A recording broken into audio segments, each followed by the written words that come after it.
Hello and welcome back to my channel today, and welcome to For the Love of Crafting and Sharing, where on the 20th of every month a whole group of us, me and my scrappy friends, get a video up, and every month we have a little bit of a different theme. Last month in January it was just a fun theme for you to get to know us a little bit, where we made layouts that just showed our scrappy style. And this month the theme is scraplifting, where we were to scrap one of our scrappy friends or somebody that we really enjoy. And there were so many for me to pick from. I went through a lot of my friends' Instagram and some of their videos, and I just started sort of like pinning and printing off pages that I wanted to scraplift. So I think I might have to do a little bit of a scraplift series. Anyway, the one I chose to do actually this month is from my lovely friend Sara Scraps.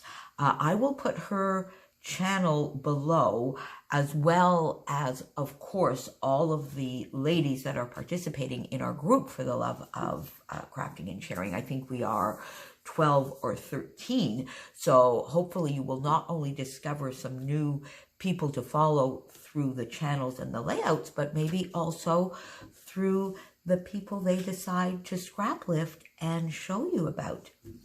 So I found this lovely layout that Sara did for the scrapbooking store. I think this is fairly recent. Actually, I think it was from last month. And I love I love Sara's style to begin with.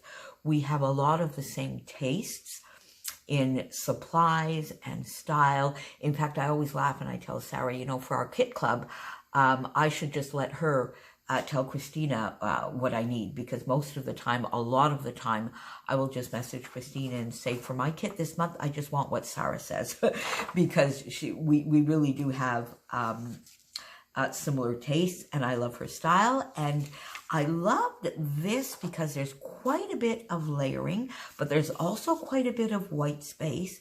There's a lovely little cluster down here in the corner. There are lots of hearts on this, which is one of my product focuses for February in the Freeze Gang. So this is what I did. And this is a little bit of a hard layout for me to have done. My little kitty, my little Chopin, was very ill a few weeks ago. He's on the mend now. He's been taking antibiotics. It was, in the end, a very acute infection. He is a bit of an older cat, so thankfully, other than like cataracts and maybe a little heart murmur, there was not any chronic disease of renal failure or anything like that. But we did spend 48 hours or so of really not knowing if my little guy was going to pull through, which is very hard for me. And I want to take a moment to just say also what a wonderful family, extended family, and group of close friends that I have that supported me throughout that. But what this layout is about, and there's no journaling on here because I'm going to do either the journaling on the back or a 6x12 page here with a lot of the story. But really what I wanted to point out here is how during those 48 hours, the only thing that could keep Chopin a bit calm was me scrapbooking. He is my scrap buddy since day one. If I am not in my scrap room at least once a day, he hops up on that table and meows until I get there.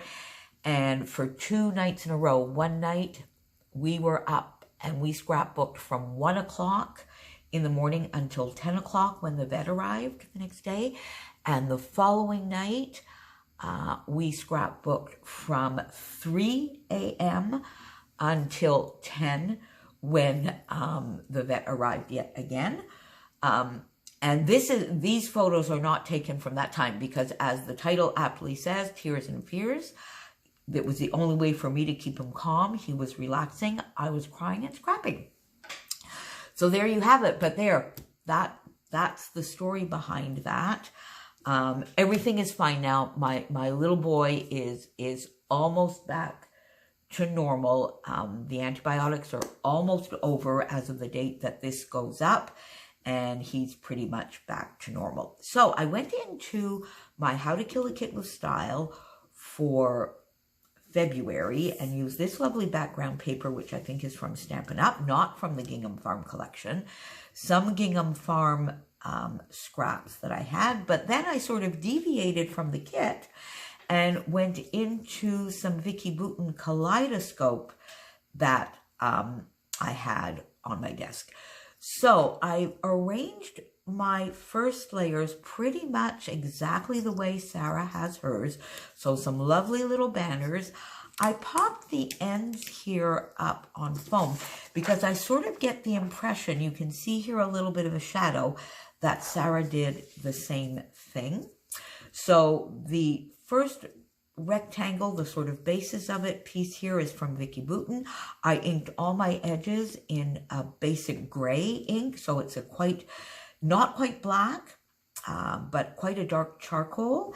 And this is about an 11-inch by maybe 3.5. That spans the entire width of the layout, offset just a touch to the right.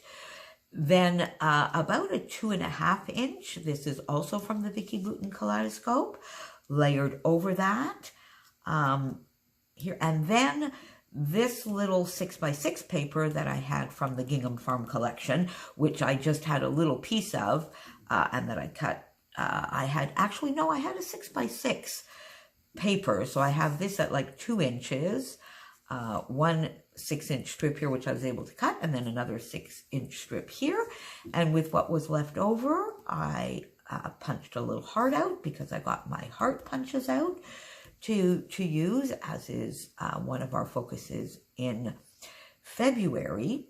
So I got my layers down. Then I did maybe a little bit more layering here than Sara did because for some reason I wanted, and it's not really a color combo that you would think of, is it? But I have this piece of paper, which is also from Vicki Boutin, on my desk. It's the background from this beautiful butterfly paper, the B side or the A side. I don't know which is which. And I put it there, and I wanted to put that paper on this layout. And I thought it gave just a lovely contrast. And I loved matting my photo with it.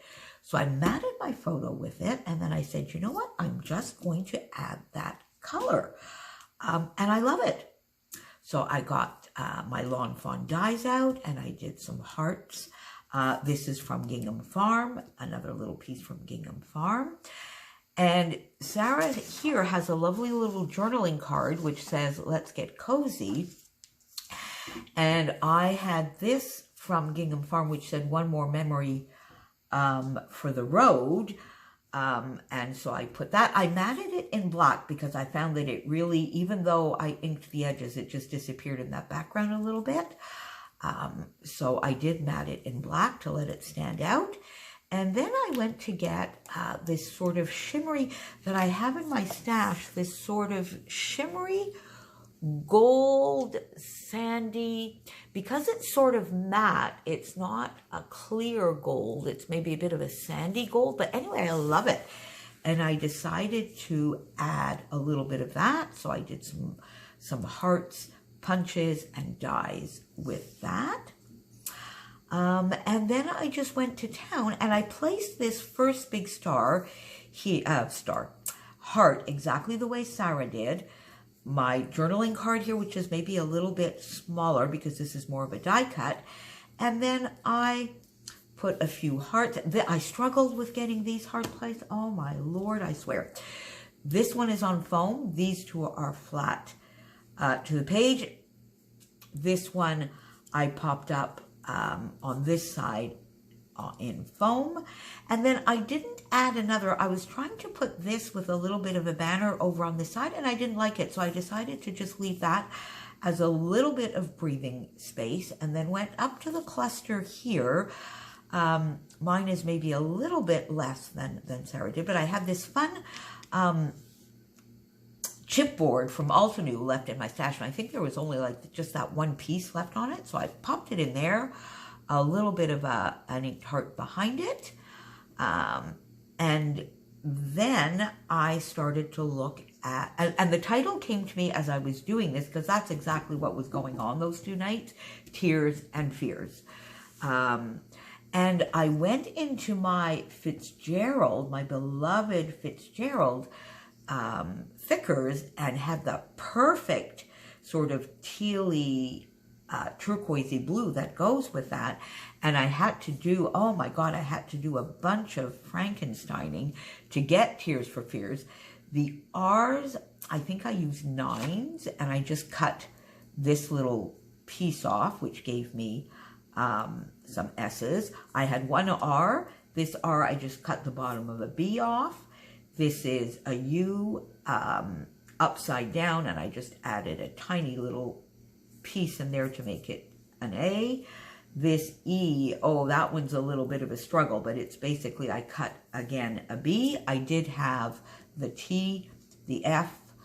This is another F, which I just added a little bit here, and I had an A. So I'm really, really, really down to the wire on these thickers, but I do love the Fitzgerald thickers. So as I always do, I had a perfect little nook here to put the tears, and then just a couple of enamel dots to sort of frame it. 1 more here. I had this little space here, which I didn't really know what to do with. I kept trying to put more hearts. I didn't like it. So the ampersand, added 5 enamel dots here just as a little bit of a decoration, and Fears. And then I had this, this was the other piece of chipboard that was on that same Altenew sheet. Storms don't last forever. And they don't. And we are back to normal. And then I went down to this lovely little cluster down here. I gave it a little bit of a shelf, layered 2 hearts that I die cut using the Lawn Fawn cups, popped this one up on foam, and then I just added here, as has become my habit, as a nod to my friend Helen, I've been filling up some corners, give it a little bit of a diagonal, so I popped 2 extra little hearts that I had up here in that corner with the star, which is something I've added. So there is my scrap lift of my lovely friend Sara Scraps for this month. So please don't forget, pop on down below. I will just leave this here in case you would like to take a screenshot and scraplift yourself. Scraplift it yourself, I should say. If you do, tag me in either Facebook or on Instagram. If you do a video, link me up. Tag Sarah so that she can see how much fun we're having with one of her gorgeous layouts. I will have her channel linked below as well. And we will all see you next month for the love of crafting and sharing. And this month we are sharing some of our favorite YouTubers and scrappers and using them as inspiration. See you next month. Thanks for being here. Bye.